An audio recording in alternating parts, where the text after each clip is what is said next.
ഇപ്പൊ നമ്മളുള്ളത് പ്രിൻസ് ഹസൻ പാർക്കിലാണ് കേട്ടോ. ഇതിന്റെ ബാക്ക്ഗ്രൗണ്ട് വ്യൂ ആണ് ഇവിടെ കാണുന്നത്. ഇതിന്റെ ഒരു സൈഡിലായിട്ട് നമുക്ക് വലിയൊരു ഹാങ്ങിങ് ബ്രിഡ്ജ് കാണാം. അതാണ് ഇവിടുത്തെ ഒരു മെയിൻ ഹൈലൈറ്റ്. അതിപ്പോ ഓപ്പൺ ആണോന്ന് അറിയില്ല. എന്തായാലും നമുക്ക് ജസ്റ്റ് ഒന്ന് പോയി നോക്കാം.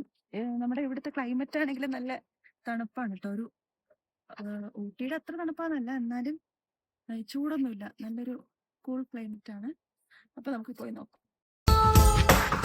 വാടക്കാറ്റുക്ക് വയസ്സാച്ച് വാഴും ഭൂമിക്ക് വയസ്സാച്ച് കൊടിയുகம் போனாலென்ன காதலுக்கு எப்போதும் வயசாகாது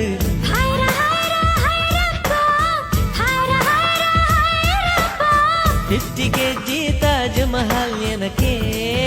അങ്ങനെ ഞാൻ അൽബഹയിലുള്ള ഗ്ലാസ് ബ്രിഡ്ജിലാണ് കേട്ടോ നിൽക്കുന്നത്. ഭയങ്കര ഒരു കിട്ടിലൻ വ്യൂ ആണ് കേട്ടോ. ഈ സൈഡിൽ നിന്ന് കുറച്ചിങ്ങനെ മഞ്ഞും കാര്യങ്ങളൊക്കെ ഉള്ളതുകൊണ്ട് അത്ര വ്യൂ ക്ലിയർ ആവുമെന്ന് അറിയത്തില്ല. പക്ഷെ ചെറുതായിട്ടൊരു വെയിലുണ്ട്. നല്ല രസം.